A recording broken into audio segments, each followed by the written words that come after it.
যে রাষ্ট্রে যে দেশে রাজনীতিবিদদের উপর নির্ভর করে জনগণের ভাগ্য লেখা, সেই রাষ্ট্রে আমরা কতটা সুখে থাকতে পারি অবশ্যই আপনারা সকলেই জানেন।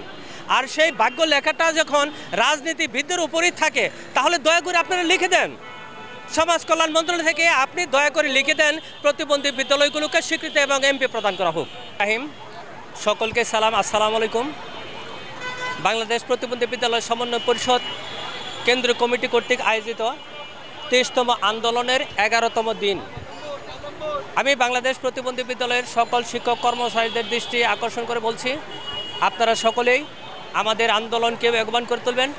বাংলাদেশ প্রতিবন্ধী বিদ্যালয় সমন্বয় পরিষদের পক্ষ থেকে সকলকেই ধন্যবাদ জানাই এবং মিডিয়া ভাইদেরকে প্রথমে আমি ধন্যবাদ জানাই। সমাজ কল্যাণ মন্ত্রণালয় হতে গত 18/12/2019 সালে একটি প্রজ্ঞাপন জারি করে, সেই প্রজ্ঞাপনে স্পষ্ট লেখা ছিল 28টি শর্ত সাপেক্ষ প্রতিবন্ধী বিদ্যালয়গুলোর জন্য স্বীকৃতি এবং এমপি প্রাপ্তির জন্য আপনারা আবেদন করতে পারবেন। আমরা সেই হতে প্রতিবন্ধী বিদ্যালয়গুলোর জন্য স্বীকৃতি এবং এমপির আবেদন করি। সেই আবেদন করার পর হতে আজ পর্যন্ত সর্বমোট আমরা 23তম আন্দোলনে আজকে অবস্থান করছি। আরও গত 22টি আন্দোলন আমরা করেছি। সমাজ কল্যাণ মন্ত্রণালয় আওয়ামী লীগের সময় তারা একসেডিয়া ছিল, ওনারা দিচ্ছি করে করে আমাদেরকে মন্ত্রণালয় ডেকে নিয়ে শুধুমাত্র মিথ্যা সান্ত্বনা দিয়ে আমাদেরকে বিদায় করে দিচ্ছে, কিন্তু আজ পর্যন্ত আমরা কোনো সুরাহা পাইনি। অতি দুঃখের সহিত বলতে হয়, বাংলাদেশ স্বাধীন দেশ, বাংলাদেশের সকলের অধিকার আছে স্বাধীনভাবে কথা বলার, স্বাধীনভাবে চলার, কিন্তু আমরা সেই বাংলাদেশে বসবাস করার পরেও আমরা সেই স্বাধীনটুকু পাচ্ছি না। আমরা যখন থেকে প্রতিবন্ধী বিদ্যালয়গুলো স্থাপন করেছি এবং শিক্ষক হিসেবে আমরা যোগদান করেছি, সেই হতে আজ পর্যন্ত আমরা কোনো সরকারি ভাতা, সরকারি অনুদান কিচ্ছু পাচ্ছি না। আমাদের তো প্রয়োজন, আমরা বিনা বেতনে আজ দীর্ঘ কয়েক বছর যাবৎ আমরা প্রতিষ্ঠানগুলো চালিয়ে যাচ্ছি। এই প্রতিষ্ঠানগুলো চালাতে গেলে হাজারো হাজারো টাকার প্রয়োজন হয়। সমাজ কল্যাণ মন্ত্রণালয়ের সম্মানিত উপদেষ্টা ডক্টর শারমিন এস মুর্শিদ স্যারকে আমি জানাতে চাই, আপনি দয়া করে আমাদের দিকে তাকান এবং সমাজ কল্যাণ হতে আপনি বিবেচনা করে এই প্রতিবন্ধী বিদ্যালয়গুলোর শিক্ষক কর্মচারীর ভাগ্য উন্নয়নের জন্য আপনি তাদের কপালের দিকে তাকিয়ে তাদের কষ্টের কথা মনে করে আপনি তাদের ভাগ্য লিখে দেন। অতি দুঃখের বিষয়, আমি একটি কথা না বললেই পারছি না, যে রাষ্ট্রে যে দেশে রাজনীতিবিদদের উপর নির্ভর করে জনগণের ভাগ্য লেখা, সেই রাষ্ট্রে আমরা কতটা সুখে থাকতে পারি অবশ্যই আপনারা সকলেই জানেন।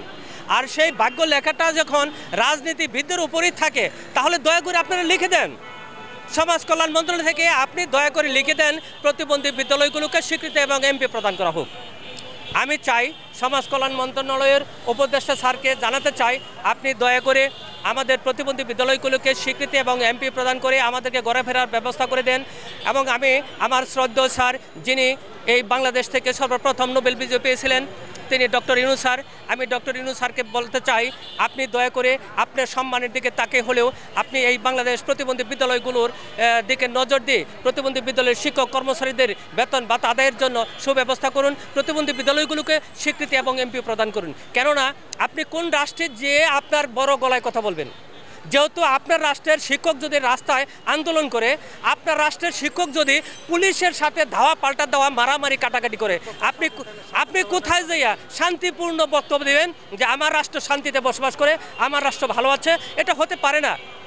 মাননীয় উপদেষ্টা, আমি আপনাকে আমার মিডিয়ার মাধ্যমে বলতে চাই, দয়া করে আপনি আমাদের দিকে তাকান, সম্মানের সহিত প্রতিবন্ধী বিদ্যালয়গুলোকে স্বীকৃতি এবং এমপিও প্রদানের জন্য সমাজ কল্যাণ মন্ত্রণালয়কে আপনি নির্দেশনা প্রদান করুন।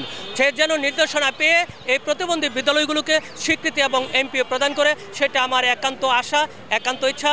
আমি মোহাম্মদ হেলালুদ্দিন জীবন, শুকুর আলী মণ্ডল, লালবানু অটিস্টিক ও প্রতিবন্ধী বিদ্যালয় প্রতিষ্ঠাতা প্রধান শিক্ষক, ধামাবাসুরি, মধ্যপুর, টাঙ্গাইল এবং আইন বিষয়ক সম্পাদক, বাংলাদেশ প্রতিবন্ধী বিদ্যালয় সমন্বয় পরিষদ কেন্দ্রীয় কমিটি, ঢাকা। ধন্যবাদ আপনাদের সকলকেই। আসসালামু আলাইকুম।